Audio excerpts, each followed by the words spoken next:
চাঁদের পালকি চড়ে আসলো সবার ঘরে, আসলো খুশির ঈদ, বলো ঈদ মুবারক, ঈদ মুবারক, ঈদ মুবারক, ঈদ পড়েন, বলো ঈদ মুবারক, ঈদ মুবারক, ঈদ মুবারক, ঈদ। সুবহানাল্লাহ পড়েন। এই ক্যালেন্ডার দেখে দেখে যেমনি আমরা কাজ করি, তেমনি চাঁদ দেখে আমরা রোজা রাখি, চাঁদ দেখে আমরা ঈদ করি, চাঁদ দেখে শরীয়তের সব কার্যক্রমগুলো পরিচালনা করি। চিল্লা এখন ঠিক কিনা? এজন্য বিশ্বনবী বললেন সুমু লিরুইয়াতিহি ওয়া আফতিরু লিরুইয়াতিহি, চাঁদ দেখে তোমরা রোজা রাখো, আবার চাঁদ দেখে রোজা ভাঙো। চাঁদের পালকিতে চড়িয়ে ঈদকে আমাদের জন্য নাজিল করে কে? এজন্য আল্লাহ বললেন আশ-শামসু ওয়াল কামারু বিহুসবান, চাঁদ সূর্য তাদের নিয়ম মেনে চলে, এটা দেখে আমরা হিসাব করি। ওয়ান নাজমু ওয়াশ-শাজারু ইয়াসজুদান, বৃক্ষলতা তারকারাজি সব কিছু একটা সত্তারে সিজদা দেয়, তিনি কে? কিন্তু আমরা দেখি না। আমরা দেখি তারা যে আল্লাহরে সিজদা দিল, কে কে দেখছেন? গাছ যে আল্লাহকে সিজদা দেয়, কে কে দেখছেন? দেখি নাই, কারণ আমাদের ওই চোখ তো নাই। ওই চোখ থাকলে ঠিকই দেখা যেত, ঠিক কিনা? অস্ট্রেলিয়ায় একটা শহর আছে নাম সিডনি। কি নাম? সিডনিতে একটা জঙ্গল আছে, ওই জঙ্গলে একটা গাছ to the right sense of to the direction of কেবলা, কেবলামুখী হয়ে একটা গাছ মানুষের মতো রুকু করে আছে কেবলামুখী হয়ে। পত্রপত্রিকায় ক্যালেন্ডারের মধ্যে ছবিটা আছে না নাই? তার মানে গাছপালা আল্লাহকে সিজদা করে কি করে না? পাখিগুলো আল্লাহর জিকির করে কি করে না? নদীগুলো আল্লাহর তাসবিহ পড়ে কি পড়ে না? ওয়া ইম মিন শাইইন ইল্লা ইউসাব্বিহু বিহামদিহি ওয়ালাকিন লা তাফকাহুনা তাসবিহাহুম, আল্লাহ বললেন গোটা দুনিয়ায় যা তোমরা দেখতে পাও সব কিছু জিকির করে একজনের, তিনি কে? ওয়ালাকিন লা তাফকাহুনা তাসবিহাহুম, কিন্তু এই তাসবির ভাষা তোমরা বোঝো না। প্রত্যেকটা প্রাণীর জিকিরের আলাদা ভাষা আছে না নাই? পাখিরা যায় উড়ে যায় আকাশের ওই নীলিমায়, নদীরা যায় ছুটে যায় সাগরের ওই মোহনায়। পাখ পাখালি আর সাগর নদী, পাখ পাখালি আর সাগর নদী, কার গুণগান গায়। আল্লাহু আল্লাহ, আল্লাহু আল্লাহ, আল্লাহর গুণগান গায়। সবাই পড়েন আল্লাহু আল্লাহ, আল্লাহু আল্লাহ, আল্লাহর গুণগান গায়। চিল্লায় পড়েন আল্লাহু আকবার। তাহলে মহাবিশ্বে যা দেখা যায় সবগুলো জিকির করে একজনের, তিনি কে? সবকিছু সেজদা করে একজনকে, তিনি কে? এই সেজদার জন্য কিয়ামতের দিন আল্লাহ আমাদেরকে আদেশ দিবে, বলবেন সেজদা দে, সেজদা দিয়ে আমারে দেখা। আপনারা ওঠা বসা শুরু করলেন কেন? আসরের সালাত আমরা পড়বো না, 4টায় আজান হবে, তো এখনো তো আমার ঘড়িতে 10 মিনিট বাকি, উঠলেন কেন? হ্যাঁ, বিশৃঙ্খলায় খুব শ্রেষ্ঠ আপনারা। বসেন বসেন, 3:45 না? আজকের এই প্রোগ্রামের জন্য 4টায় দেয়া হবে, আমাকে বলা হবে। জি ইনশাল্লাহ, আর 10 মিনিট বসেন।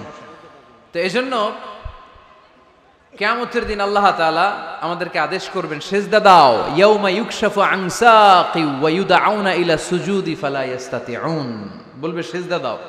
আমরা যারা সেজদা দিয়েছি আমরা আল্লাহু আকবার বলে সেজদা দিয়ে আল্লাহর দেখায় দেব, কোন সুবহানাল্লাহ। কিন্তু দুনিয়ায় যারা সেজদা দেয় নাই, মসজিদে যায় নাই, সেজদাকারীদের সাথে আন্দোলনে শরীক হয় নাই, তাদের পিঠটারে লোহার পিঠের মতো বানিয়ে দিবে কে? তারা চাইলেও পিঠটারে বাঁকা করতে পারবে?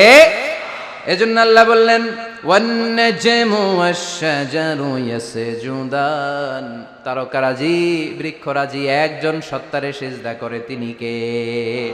এরপর আল্লাহ নিয়ামতের বর্ণনা দিলেন, তোমাদেরকে আমি ফল ফলাদি দিয়েছি, তোমাদেরকে আমি মিঠা নদীর পানি দিয়েছি, লোনা পানি দিয়েছি। মারাজাল বাহরাইনি ইয়ালতাকিয়ান বাইনাহুমা বারযাখুল লা ইয়াবগিয়ান, একদিকে লোনা পানি একদিকে মিঠা পানি বয়ে যায়, লা ইয়াবগিয়ান, মিশে না, মাঝখানে অদৃশ্য দেয়ালটা তৈরি করলো কে?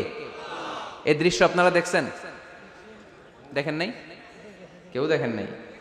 কোথায় দেখছেন? ভিডিওতে। বাংলাদেশের অনেক জায়গায় আছে লোনা পানি আর মিঠা পানি মিশানো, একটা কালো ঘোলা আর একটা একেবারে ক্রিস্টাল ক্লিয়ার। আমি মিশরে দেখেছি নীল নদের পানি আর লোহিত সাগরের পানি মিশানা। একটার পানি ঠান্ডা আর একটা গরম, একটা ডেনসিটি হাই আর একটা ডেনসিটি লো, একটা লবণ বেশি আর একটা লবণ নাই, তাই একটার সাথে আরেকটা মিশে না। এদিক দিয়ে পানির মতো জিনিস বয়ে যায়, একটা কালো ঘোলা আর একটা সাদা, মাঝখানে অদৃশ্য দেয়াল দিয়ে রেখেছে কে? আরো জোরে বলতে হবে, তিনি কে?